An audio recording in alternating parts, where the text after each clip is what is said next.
Could the Falcons be in the market for a veteran corner? ESPN listed the Atlanta Falcons as a best fit for former Texans cornerback Steven Nelson. So I want to unpack all this on today's episode with you guys and then break down the possibility of the Falcons maybe signing Nelson. But let's give some background on Steven Nelson first, and then I'll give you my thoughts and analysis. So, like I mentioned, an ESPN article came out with 14 premier free agents and a best team fit for each of them. And for Steven Nelson, they picked the Atlanta Falcons. Now, if you don't know much about Steven Nelson, he was drafted by the Kansas City Chiefs in round 3 about a decade ago at this point now. He's bounced around the league. He's been on 4 different teams, and he's been a very consistent starter since 2018. That was like his last year, I believe, with the Kansas City Chiefs before going to the Pittsburgh Steelers, the Eagles, then the Texans, and now he is looking for a new home. And he comes off a really dominant season. Pro Football Focus ranked him 29th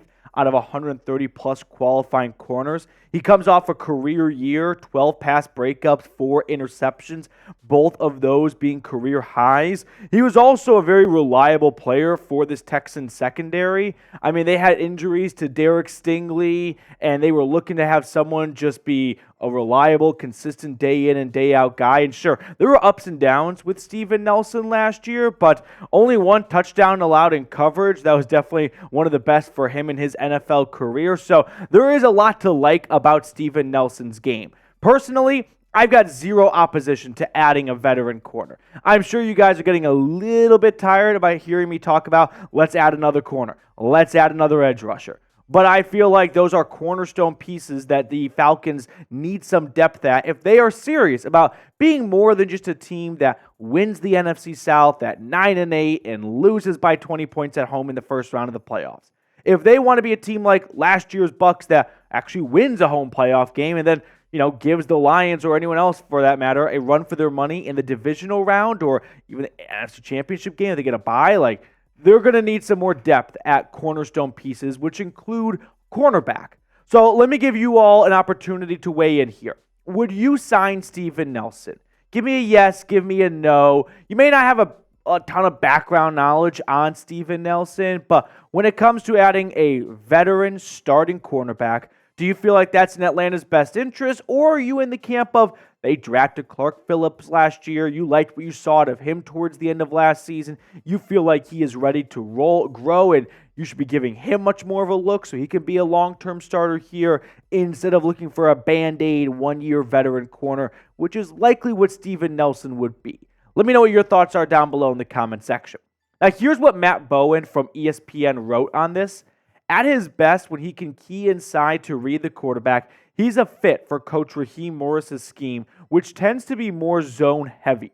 In 2023 with the Rams, Morris' unit played zone coverage on 60.1% of opponent dropbacks. Majoring in split safety, zone, and cover 3, this is a good spot for Nelson, and it'd give the Falcons more veteran competition in camp.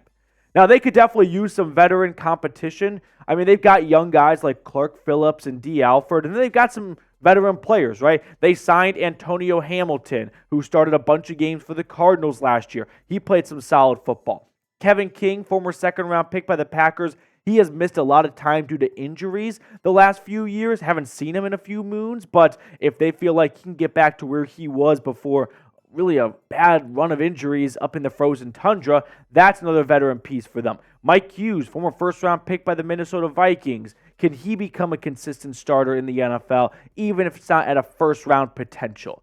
Ultimately, I think if a Steven Nelson or any other veteran corner signing happens, it would likely be in training camp. My suspicion is Terry Fontenot feels like, all right, I've done my job. I've added a handful of veteran corners, Antonio Hamilton, Kevin King. Let's get through OTAs. Let's get through mandatory minicamp. Let's start training camp. And when the first preseason game rolls around, we're not confident in Clark Phillips being a 17-game starter opposite of A.J. Terrell or D. Alford, or we're not liking what we're seeing out of Hamilton and King to the point where we feel comfortable with those guys being a day one starter. Then you pick up the phone and you see if Steven Nelson maybe has dropped his price because every GM is looking to save $1, and you try to bring him in at that stage. I think that is when you could likely see a Steven Nelson signing happen. So with that being said, here is the key offseason dates and schedule for Atlanta. They got OTAs coming up now, May 20th, today. So we're going to have some breakdowns once some leakages and some media access comes available from OTAs. That runs from the 20th with some breaks in between all the way to June 6th. And then mandatory minicamp, which is when everyone's got to be there, and I don't expect anyone to hold out, June 10th through the 12th. So make sure to mark that calendar date as well for some good content coming out of Flowery Branch. Now, before we get on to the rest of today's video, because I want to talk more about the cornerback position and A.J. Terrell specifically, I do want to share with you guys some awesome information from our friends over at PrizePicks. That is daily fantasy made easy, where all you have to do is pick 2 to 6 players and then choose more or less on their projected stats and watch the winnings roll in. And speaking of winnings, it's super easy to withdraw. I know other spots can make it a little bit more difficult and put some hoops to jump through. Not the case in the slightest with PrizePicks. So if you're looking for an example, we got some big Eastern Conference Finals games coming up soon. We have taken the more on Jason Tatum's points, 23.5. They've been very well rested leading up to the series with the Pacers now. I also like the more on Pascal Siakam's points at 20.5. And then Game 7, NHL, Canucks, Oilers. Can never not enjoy Game 7 of an NHL series. So give me the more on Leon Draisaitl at 0.5 point. So if you like these selections, feel free to ride with me. Download the app today and use code CLNS for a first-time deposit match up to $100. I put all that information in the comments and description of today's video. Download PrizePicks and use code CLNS. Say it with me for a deposit match up to $100. So let's just talk about the cornerback position in general. Kind of shift our focus off of Steven Nelson, who be very much on board with signing. Just don't think it would happen in the near-ish future. But while we're talking corners, let me just go a different direction. And I want to talk about A.J. Terrell. And the reason why is, I don't know if you guys saw, but there's been some buzz coming out of Jacksonville about Trevor Lawrence getting a contract extension, which I know that has nothing to do with Atlanta. But it does go to show that when the draft and free agency is over, GMs start to really pivot to, all right, I've acquired new players. Now let me put my attention on retaining the players I already have. And maybe that's next on Terry Fontenot's to-do list. Like A.J. Terrell, the former first-round pick from Clemson, who was entering the final year of his rookie contract. Now, Terrell is, I wouldn't say a mixed bag of nuts. There's a lot to like about A.J. Terrell. And ultimately, I think he is a reliable, quality, Pro Bowl caliber cornerback in this league. But when you just go surface level box score hunting, there is some truth to why do the numbers not look as good recently, the last 2 years, than his first 2 years, right? No interceptions the last 2 seasons. Pass breakups are down. Forced fumbles down. Much fewer tackles, which that's actually a good point because when you look at the box score, you think, oh, he's worse. Fewer tackles mean fewer opportunities to make a tackle, which means the ball's not thrown your direction and you're not tackling the wide receiver you just gave up a reception to. So you can look at these stats and you can twist them to fit a narrative, but you can also look at them as a good thing of he's not getting a lot of interceptions or pass breakups because no one's looking his way. So there's no receiver that just caught a ball in his vicinity to make a tackle on. Jair Alexander from the Packers, he's the highest paid corner in the NFL, making $21 million on average a season. And I would suspect Denzel Ward second, a A.J. Terrell contract extension, I don't think would actually crack the top 5.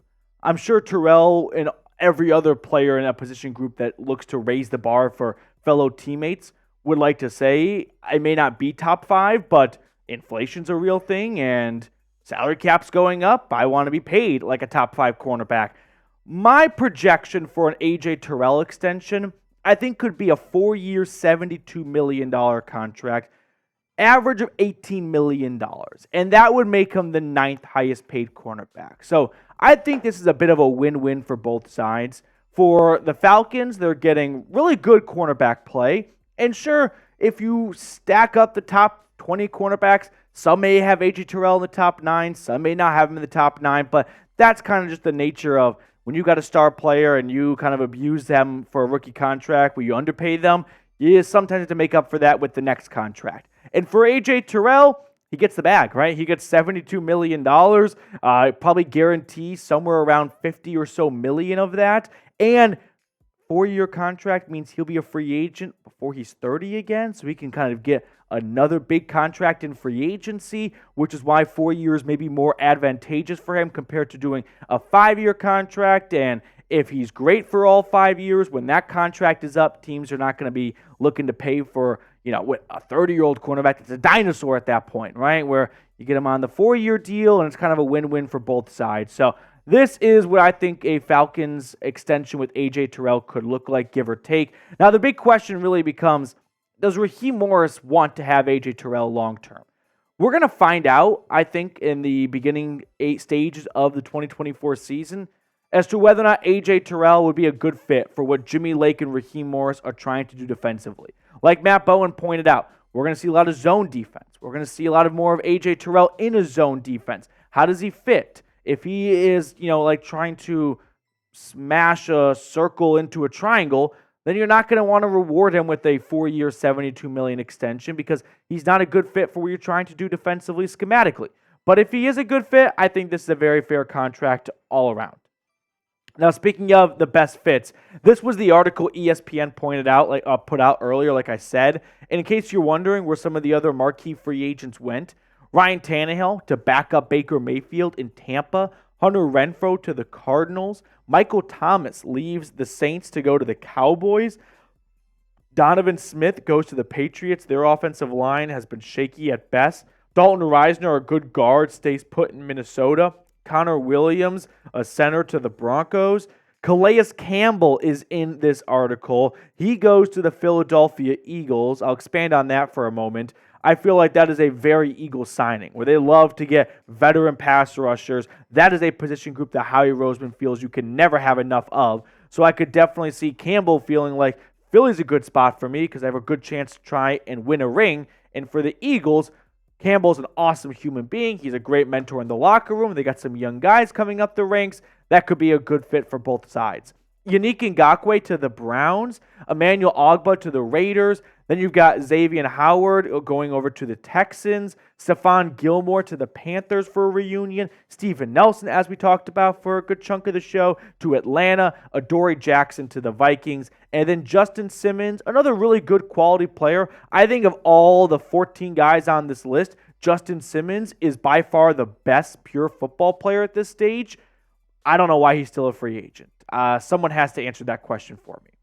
Now, before we get on out of here, if you are new to Falcons Today, go ahead and subscribe. Type me down in the comment section below, and I'll give you a shout out on a future episode of Falcons Today. So trying to grow the channel, trying to reach 22,000 subscribers, but of course, I want to get you guys, the viewers, involved as much as possible. So it's not just PD Sports, but it's chat sports, right? We can have a two-way conversation. So type me down below in the comment section if you are new and you just subscribe to the channel. I know who the longtime viewers are. Archangel, do not try and pull that bullshit on me. All right, that will do it for us on today's show. Thank you guys so much for tuning in. We will sign off and we will catch up later.